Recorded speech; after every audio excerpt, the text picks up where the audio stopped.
Next Goodwill find, Yamaha P220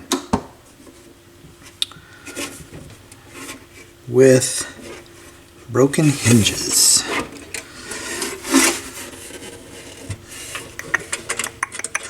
Well, what I'm going to do is, and what I have been doing with these is, when I come across something like this, broken hinges, I don't think I have any hinges like this, I will kind of go through and make sure the turntable works before I even think about purchasing new hinges for it.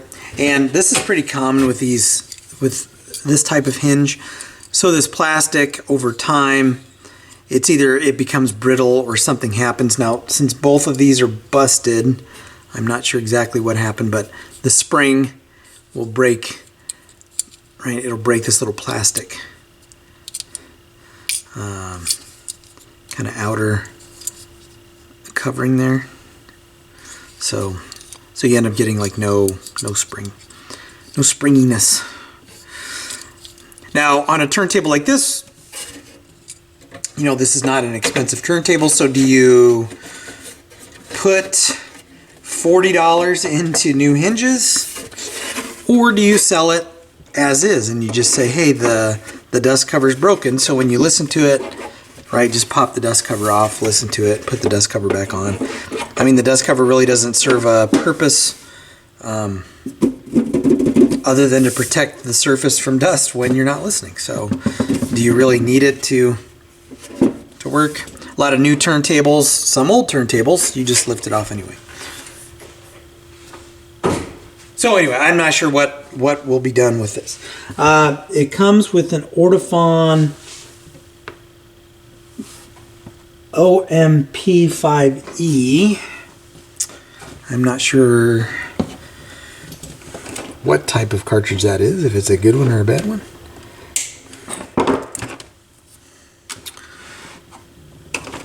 Well, let's take a look and see what this is doing. Alright, so, whoops, got it on power. See if queuing works. Queuing works. Man, that's not an expensive turntable by any stretch of the imagination. So it's queued up.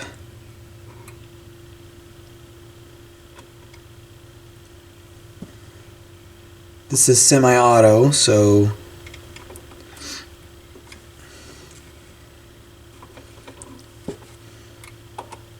I think this is belt drive. Thought I saw a belt. Yeah. It's belt drive. It has a belt. That belt seems awfully loose though.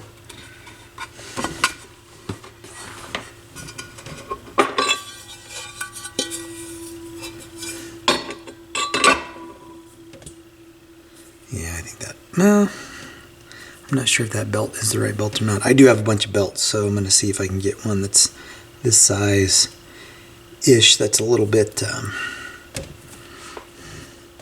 little bit more spring to it. So let me see if I can grab a belt. And I may just have to buy a new belt for this too. I'm not opposed to doing. I'm sure I can get one pretty cheap, but this one might be a better fit. To me, that one feels like it's probably going to work a little bit better. Alright, so queuing is up. Yeah. Let's check the speed out on that. We'll give it a listen.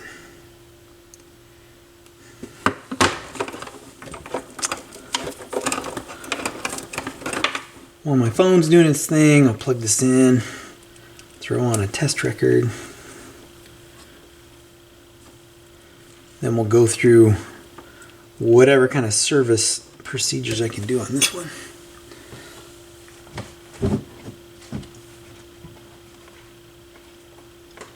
Some of these kind of cheaper turntables are not very service friendly. Oh, my phone's almost dead. All right.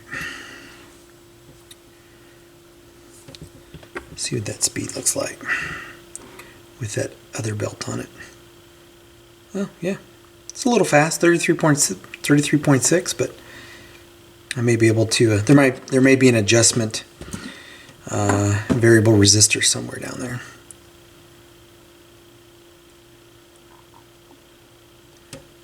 All right.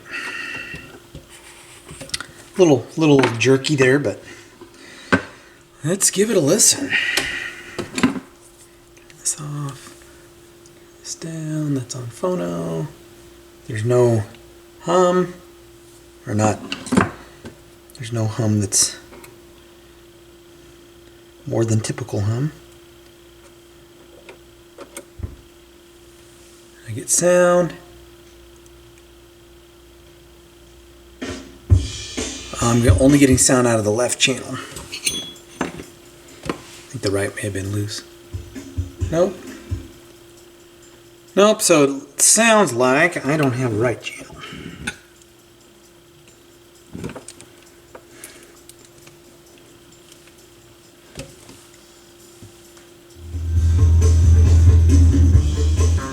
Wait.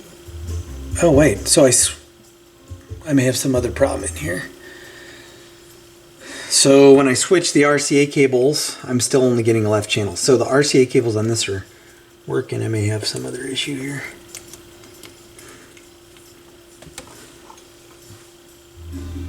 Oh, there it goes. Oh, sounds all right. Sounds good. Yeah, I think one of my little extenders over here was not plugged in all the way. I don't like how that jumps. I'm not sure if I can damp that or not. We'll give that a look.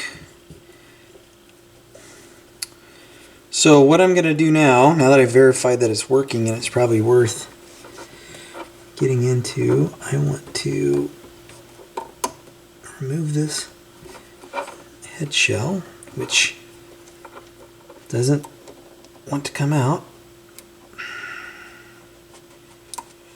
Wow. Maybe I don't want to remove the head shell.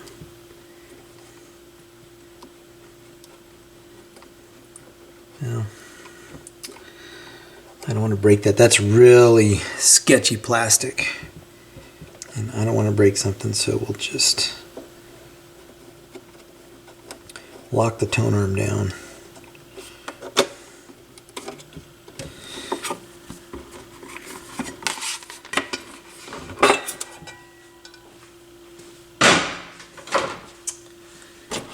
All right. That feels good. Maybe a little tight.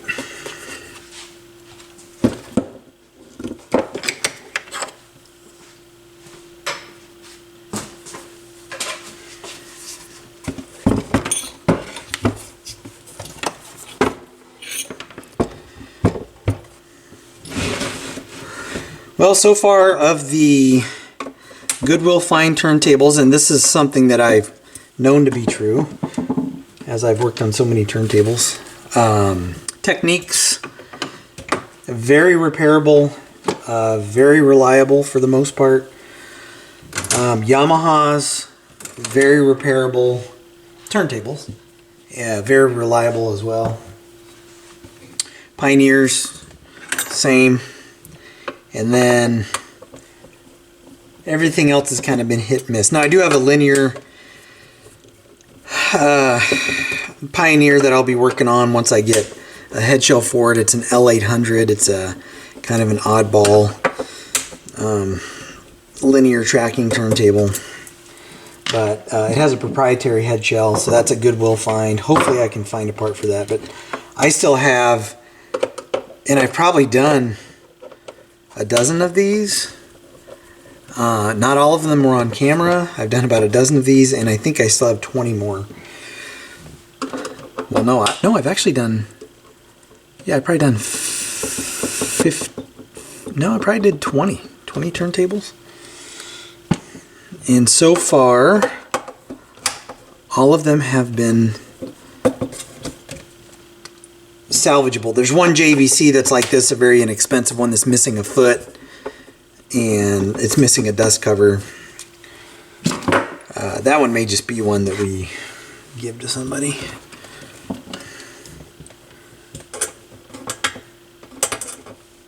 Come on. There we go. All right.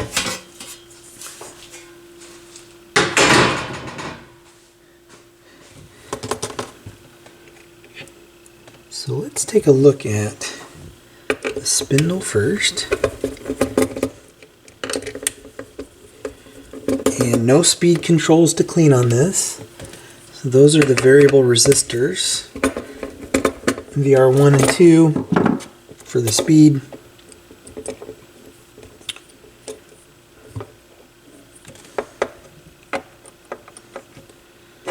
Okay. It's an interesting design.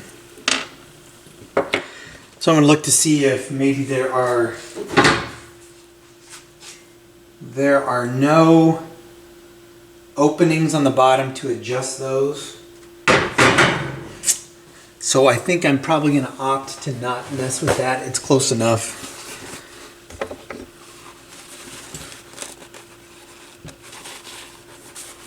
That thing's pretty dry. So this is really just going to be servicing this spindle shaft. Getting rid of that old oil and putting some fresh in there. And I'm not looking to increase the speed.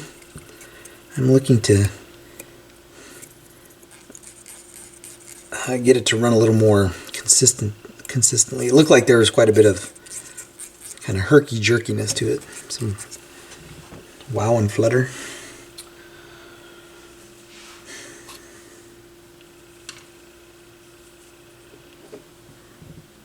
Alright, so here's how...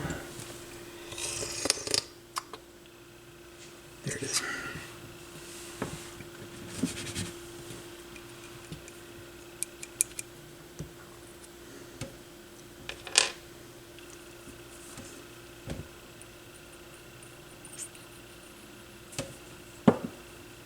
I'm using a little bit thinner oil on this. I'm using the 3-in-1 oil instead of real butter.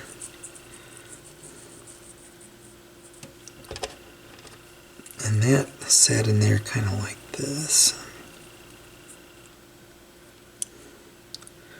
Like so. And I believe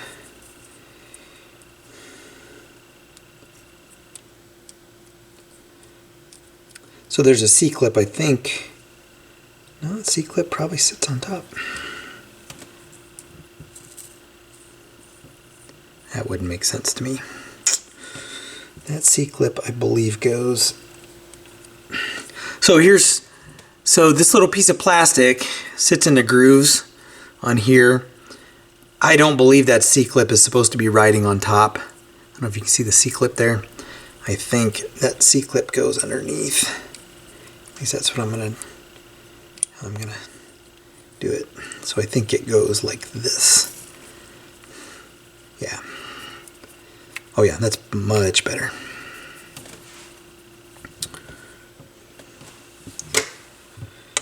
And that'll lock it in position. Oh, I forgot about the spring. Well, I guess that goes on afterwards.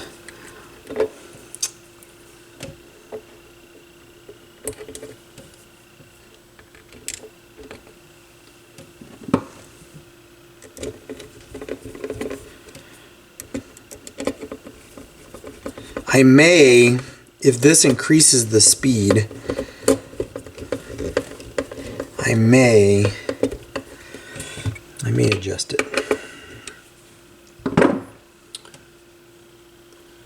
It's not marked which one does which, but I can we'll turn those and see what happens. Put this on the bottom.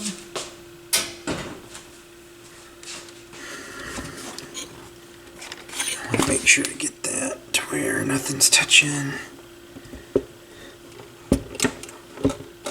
Ah, crap. I will probably have to put the bottom on.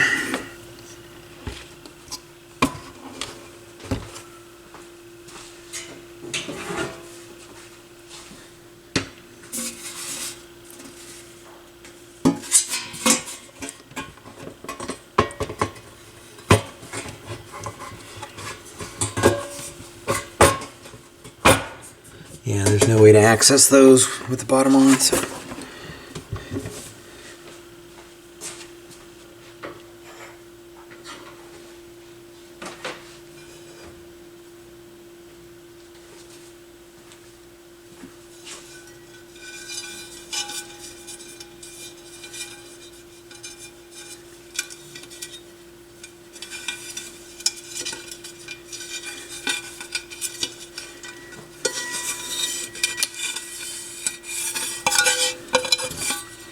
So in the queue for these Goodwill fine turntables, I still have some Techniques. I have probably half a dozen. I've got Pioneer, at least 2, no, 3, 4, because I'm filming one today. So 4 Pioneer at least, and a Kai, couple of Duals, couple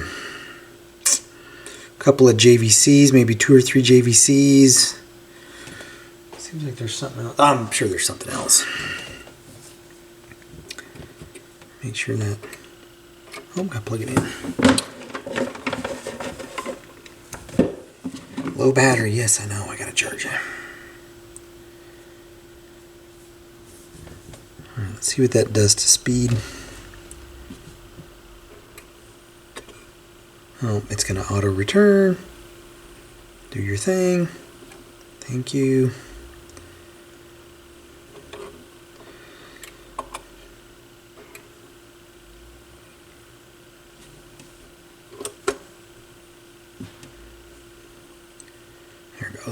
All right, so it's running. So it's running a little bit faster now. So I will definitely, and I'm going to let this. I'm not now. I'm going to let it run for a minute after I adjust the speed, and we're going to see what the wow and flutter is like on this. Now to do that, I'm going to have to take the bottom off, lock this back in, take the bottom off, and I think I'm going to have to grab a couple of boards because that's too narrow. And I've got a couple of 2x4s in here that this is kind of their purpose, so let me grab those and I'll be right back.